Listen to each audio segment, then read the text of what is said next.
Bonjour, je m'appelle Ton Raymond, je suis en première STMG3 à Aristide Briand et je vais présenter l'œuvre La Vague de Todd Stresser. Todd Stresser, il est né en 1950. Il est écrivain et journaliste américain. Il écrit beaucoup pour les jeunes.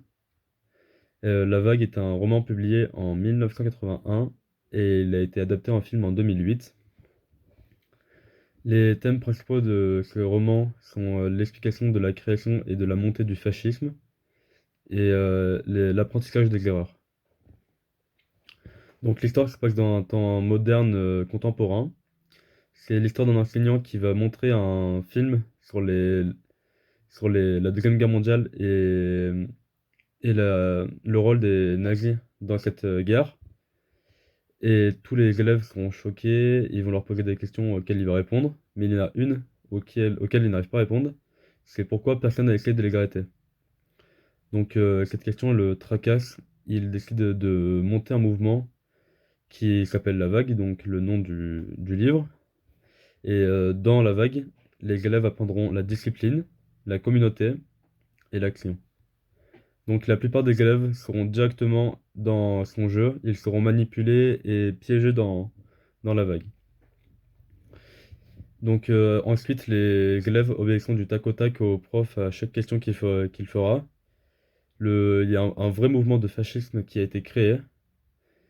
Et une élève qui s'appelle Laurie Sanders, qui a eu le courage de publier une nouvelle dans le journal du lycée pour expliquer à quel point la vague est dangereuse et à montrer tous les points négatifs, dont l'élève qui s'est fait tabasser parce qu'il n'était pas dedans, l'élève juif qui s'est fait tabasser aussi parce qu'il n'était pas dedans, et les insultes qu'il y a eu auprès de tous les élèves, et elle a montré tous les points négatifs de cette vague. Il va ensuite voir le professeur pour lui demander de mettre un terme à la vague et de la stopper. Donc le prof va directement comprendre pourquoi elle a eu cette décision de l'avoir et il comprend. Un jour, le prof va réunir tous les membres de la vague et leur annoncer qui était le vrai leader suprême de la vague. Et il va ensuite leur montrer Adolf Hitler car ils faisaient tout ils étaient tout comme des nazis. Ils obéissaient du tac au tac, ils tabassaient ceux qui n'étaient pas de la même, enfin, pas de la même groupe qu'eux.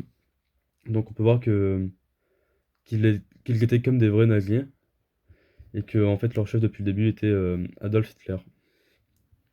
Mon ressenti par rapport au livre, c'est que les jeunes ont été facilement influencés dans ce livre et que la plupart n'avaient pas à s'enlever l'idée que la vague était dangereuse, même après réflexion de certains profs, parents, directeurs, les élèves n'ont pas réussi à avoir une autre idée que la vague.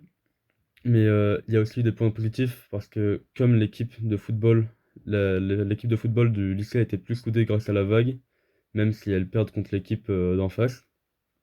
Mais il y a eu beaucoup de points positifs quand même par rapport aux classes soudées. Et par contre, les points négatifs sont effectivement les bagarres qu'il y a eu, les insultes et toutes les personnes qui étaient pas de la vague et étaient maltraitées, tabassées, insultées, etc. J'ai bien aimé le personnage de Ben Ross car il, euh, il, euh, il a continué à faire l'expérience même après avoir fait l'expérience et il a stoppé. Il aurait dû la stopper un peu plus tôt, mais j'ai bien aimé comment il l'a stoppé et le plan qu'il avait. Donc Ben Ross, il avait quand même des limites, on peut voir, mais il a quand même voulu faire le mieux pour ses élèves. Il a voulu leur apprendre vraiment l'essentiel du nazisme, car le cours était toujours dans le contenu du nazisme.